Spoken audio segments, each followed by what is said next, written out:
আসসালামু আলাইকুম দর্শক বন্ধুরা, কেমন আছেন সবাই? আশা করি ভালো আছেন। আজ আমি খুবই সহজ পদ্ধতিতে এবং কম উপকরণে আমি পোলাও বানিয়ে দেখাবো। এর জন্য যা যা লাগবে আমি দেখাচ্ছি, চলুন দেখা যাক। এখানে লাগবে গোটা গরম মশলা, এলাচ, দারচিনি, লবঙ্গ আর তেজপাতা। আর লাগবে কাজু কিশমিশ, এখানে চিনি, লবণ আর জাফরান আমি গুলে রেখেছি গোলাপ পানি দিয়ে। ওখানে আছে মিঠা আতর আর লাগছে দুধ। এটা গুঁড়ো দুধ আমি গুলে রেখেছি। এখানে পেঁয়াজ কুচি করে কেটে রেখেছি দুটো বড় সাইজের, আর নিয়েছি ঘি। এখানে গোবিন্দভোগ চাল নিয়েছি আমি 500 গ্রাম। চালটাকে খুব ভালো করে পানি দিয়ে 3-4 বার ধুয়ে নিতে হবে। এটা আপনারা বাসমতি চালেও তৈরি করতে পারেন। এর জন্য পানিতে 1 ঘন্টা চালটা ভিজিয়ে রাখতে হবে, তারপরে ছাঁকতে হবে। তো আমি ডাইরেক্ট এটা ধুয়ে ছেঁকে নিচ্ছি ভালো করে। পানিটা খুব ভালোভাবে ঝরিয়ে নিতে হবে। এই কাপের 3 কাপ আমি চাল নিয়েছি, এর জন্য 6 কাপ পানি এখানে আমি ফুটিয়ে নেব। যত চাল নেবে তার ডবল পানি নিতে হবে। অন্য একটা পাত্রে এদিকে আমি রিফাইন তেল গরম করে নিচ্ছি। এর মধ্যে গোটা গরম মশলা যেগুলো দেখালাম সেগুলো আগে ভেজে নিতে হবে।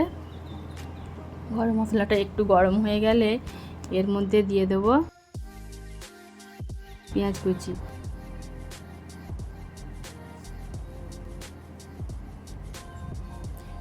পেঁয়াজ কুচিটা ভালোভাবে ভেজে নিতে হবে গোল্ডেন ব্রাউন করে।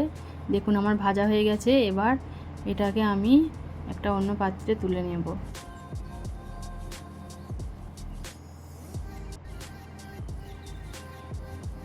এদিকে আমার পানিটা দেখুন ফুটে গেছে। তো আমি এবার গ্যাসটা ওইদিকে অফ করে দিচ্ছি।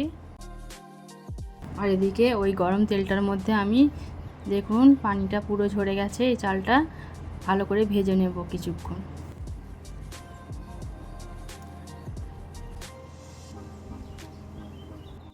খুব ভালোভাবে চালটা আমি এখানে 2 থেকে 3 মিনিটের মতো ভেজে নিচ্ছি।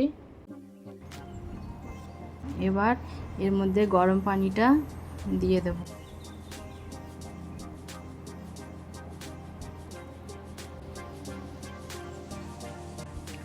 নিয়ে ভালো করে একটু নেড়ে নিতে হবে।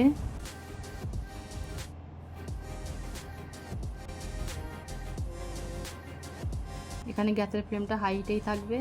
আমি পুরো পানিটা দিয়ে দিলাম।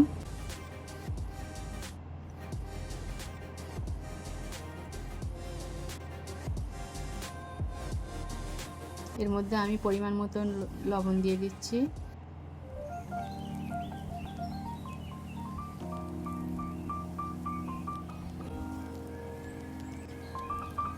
আর দিলাম 2টো তেজপাতা।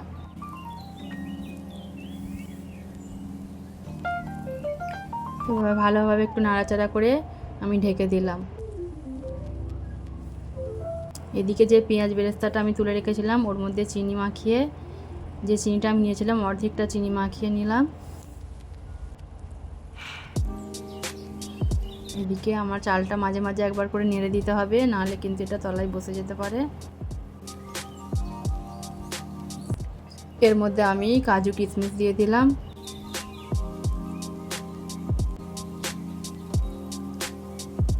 দেখুন আমার পানিটা অনেকটাই কমে এসেছে, চালটাও প্রায় অর্ধেক হয়ে গেছে। এরপর লিকুইড দুধটা এর মধ্যে মিশিয়ে দিচ্ছি।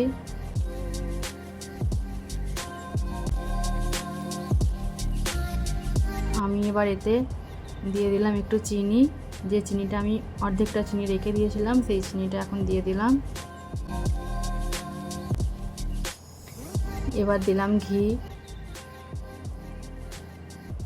দিয়ে ভালোভাবে একটু নাড়িয়ে নিতে হবে। ঘিটা আপনারা শেষেও দিতে পারেন, কিন্তু আমার মনে হয় একটু আগে দিলে এটা বেশি টেস্ট হয়, পুরো চালটাতে ভালোভাবে মিশে যায়। আমার নুনটা একটু কম লাগছিল তাই আমি আরেকটু নুন দিলাম।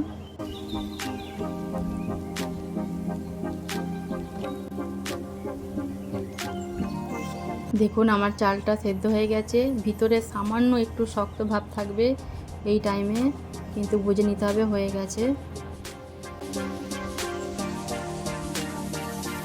এবার গ্যাসের ফ্লেমটা অফ করে দিলাম। এবার যে মিঠা আতর আমি মিশিয়ে দিচ্ছি, যে গোলাপ জল আর জাফরানটা ছিল ওর মধ্যে, ভাতের উপরে আমি ছড়িয়ে দিচ্ছি। আপনারা এভাবে বানিয়ে দেখবেন, খুব সুন্দর হয়। পেঁয়াজ বেরেস্তাটা ওপরে দিয়ে দিলাম, দিয়ে 2 মিনিটের জন্য আমি একটু দমে রাখবো। গ্যাসটা এবার আবার আমি জ্বালিয়ে দেবো, একদম লো ফ্লেমে 2 মিনিটের জন্য এটা দমে দেবো।